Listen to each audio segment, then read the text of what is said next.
Hi hello അസ്സാം വലൈക്കും welcome back. ഇന്നൊരു കല്യാണത്തിന് പോകാനുള്ള ഒരുക്കത്തിലാണ് കേട്ടോ. അപ്പോൾ കല്യാണം മാത്രമല്ല, എൻ്റെ വീട്ടിൽ സൽക്കാരം ഉണ്ട്. അപ്പോൾ രണ്ടും കൂടി ഒരുമിച്ചാണ് കേട്ടോ ഒന്ന്. അപ്പോൾ പുറത്താണെങ്കിൽ ഭയങ്കര മഴ. അപ്പോൾ നമ്മൾ കല്യാണത്തിന് പോകാൻ വേണ്ടിയിട്ട് പെട്ടെന്ന് തന്നെ റെഡി ആയിട്ടോ. മക്കൾക്ക് ക്ലാസ് ഇല്ലാത്തതുകൊണ്ട് തന്നെ ഓരെയും കൂട്ടിയിട്ടാണ് പോണത്. അപ്പോൾ പോകാൻ ഇറങ്ങിയപ്പോൾ മഴ ഏകദേശം നിന്നിട്ടുണ്ടായിന് കേട്ടോ. അപ്പോൾ ആദ്യം നമ്മൾ കല്യാണത്തിന് പോയിട്ട് അവിടുന്ന് നേരെ വീട്ടിലേക്ക് പോകാമെന്നാണ് പ്ലാൻ ഇട്ടിട്ടുണ്ടായിരുന്നത്. അങ്ങനെ കല്യാണ വീട്ടിൽ നേരത്തെ തന്നെ നമ്മൾ എത്തിയിട്ടുണ്ട് കേട്ടോ. ഒരു 10:30 ആയപ്പോഴാണ് കല്യാണ വീട്ടിലെത്തിയത്. അവിടെ എത്തിയപ്പോൾ ആളുകളൊക്കെ വന്ന് തുടങ്ങിയിട്ടുണ്ടായിട്ടുള്ളൂ. ഇനി പിന്നെ പെൺവീട്ടിലെ കല്യാണം ആയതുകൊണ്ട് മണവാട്ടിനെ നമുക്ക് എപ്പോഴും കാണാമല്ലോ.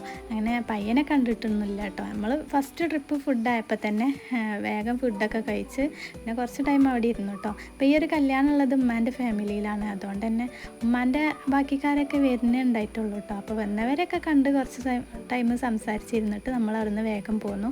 കാരണം ഒന്ന് ഉച്ചക്ക് തന്നെയാണല്ലോ എൻ്റെ വീട്ടിലും സൽക്കാരമുള്ളത്. അപ്പോൾ അവിടെ സൽക്കാരക്കാരെത്തുന്നതിൻ്റെ മുന്നേ നമുക്ക് അവിടെ എത്തണം. അങ്ങനെ പെട്ടെന്ന് പോകുന്നതാണ് കേട്ടോ. അപ്പോൾ പോകുന്ന വഴിക്ക് കുറച്ച് ഫ്രൂട്ട്സൊക്കെ വാങ്ങാൻ വേണ്ടിയിട്ട് ഇറങ്ങിയതാണ്. അപ്പോൾ നിയമമൊക്കെ റംബുട്ടാൻ വേണമെന്ന് പറഞ്ഞപ്പം ഒരു 10 രൂപക്ക് വാങ്ങിയതാണ് കേട്ടോ. ഇത് ആകെ 3 കിട്ടിയിട്ടുള്ളൂ. അങ്ങനെ അതൊക്കെ കഴിച്ചിട്ട് നമ്മളെ വീട്ടിലെത്തിയിട്ടുണ്ട്. അപ്പോൾ ഇവിടെ എത്തിയപ്പോൾ ഒരുപാട് ആൾക്കാർ എത്തിയിട്ടുണ്ടായി കേട്ടോ. ഏകദേശം അങ്ങനെ നമുക്ക് വെൽക്കം ഡ്രിങ്കൊക്കെ കിട്ടിയിട്ടുണ്ട് കേട്ടോ. ഞാനിപ്പോൾ സ്വന്തം വീട്ടിലേക്ക് വന്നത് ഒരു സൽക്കാരക്കാരത്തിനെ പോലെയാണ് കേട്ടോ. അങ്ങനെ ഇപ്പോൾ ഫുഡൊക്കെ ഇവിടെ ദമ്മൊക്കെ പൊട്ടിക്കണ തിരക്കിലാണ് ഇവിടെ ഓരോരുത്തർ.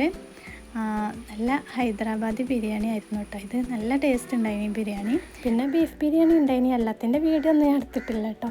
അപ്പോൾ മൂത്താപ്പാൻ്റെ മക്കളൊക്കെ കൂടിയിട്ടാണ് ദമ്മൊക്കെ പൊട്ടിക്കണത്. പിന്നെ ആങ്ങളമാരായിട്ട് ഇവർ തന്നെ ഉള്ളൂ കേട്ടോ നാട്ടിലുള്ള. പിന്നെ എൻ്റെ വലിയ ബ്രദറുള്ളൂ. അവരിപ്പോൾ വന്നതാണ് കേട്ടോ. പോകാനായി ഏകദേശം. ബാക്കിയുള്ളവരൊക്കെ വിദേശത്താണ്. അങ്ങനെ ടേബിളൊക്കെ സെറ്റാക്കി വെച്ചിട്ടുണ്ട് കേട്ടോ. എല്ലാം ടേബിളിൽ എടുത്ത് വെച്ചിട്ടുണ്ട്. അങ്ങനെ ആദ്യം നമ്മളെ പുതിയാപ്പിളമാരെയാണ് കേട്ടോ ഇരുത്തിയിട്ടുള്ളത്. ആദ്യം ആണുങ്ങളൊക്കെ ഫുഡ് കഴിച്ചതിൻ്റെ ശേഷമാണ് പിന്നെ പെണ്ണുങ്ങളൊക്കെ ഇരുത്തിയത്. ഞങ്ങളൊക്കെ 3-ാം ട്രിപ്പിലായിരുന്നു കേട്ടോ. അങ്ങനെ രണ്ടാമത്തെ ട്രിപ്പും കഴിഞ്ഞ് 3-ാമത്തെ ട്രിപ്പിൽ ഞാനും ഇരുന്നിട്ടുണ്ട്.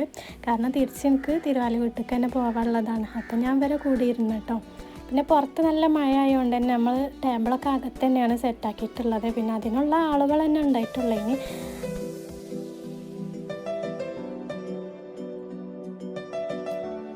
ഇതിൻ്റെ ഇടയ്ക്ക് രണ്ടാമത്തെ ബ്രദറും കോൾ ചെയ്യുന്നുണ്ട് കേട്ടോ. അപ്പോൾ അവർ നാട്ടിലില്ലെങ്കിൽ നമ്മുടെ വീട്ടിൽ എന്തെങ്കിലും പരിപാടിയാണെങ്കിൽ അവരുടെ ചിന്ത ഫുള്ള് ഇങ്ങോട്ടായിരിക്കും. അപ്പം ഇവിടുത്തെ പരിപാടികളൊക്കെ കാണിച്ചു കൊടുക്കാണ്. അങ്ങനെ ഫുഡൊക്കെ കഴിച്ച് കഴിഞ്ഞ് കുറച്ച് ടൈം എല്ലാവരും സംസാരിച്ചൊക്കെ ഇരുന്നതിൻ്റെ ശേഷം നമ്മൾ പോകാൻ വേണ്ടിയിട്ട് ഇറങ്ങിയിട്ടോ. എനിക്ക് പോരാനൊട്ടും ആഗ്രഹമില്ല കേട്ടോ. പക്ഷേ നാളെ ക്ലാസ്സും ഉണ്ട് മക്കൾക്ക്. അപ്പോൾ പിന്നെ അങ്ങനെ പോകുന്നതാണ്. ഇന്ന് വൈകുന്നേരം തന്നെ നാത്തൂൻ്റെ വീട്ടിലുണ്ട് കേട്ടോ സൽക്കാരം. രാത്രി പരിപാടിയാണ്. അപ്പം നമ്മൾ അങ്ങോട്ടും പോകുന്നുണ്ട്. അപ്പോൾ നേരെ തിരുവാലി വീട്ടിലേക്ക് പോയിട്ട് അവിടുന്ന് ഒന്നുകൂടി ഫ്രഷ് ആയിട്ടാണ് കേട്ടോ നമ്മൾ സൽക്കാരത്തിന് പോണത്. അപ്പോൾ അവിടുത്തെ വിശേഷങ്ങളായിട്ട് അടുത്ത വീഡിയോയിൽ കാണാം.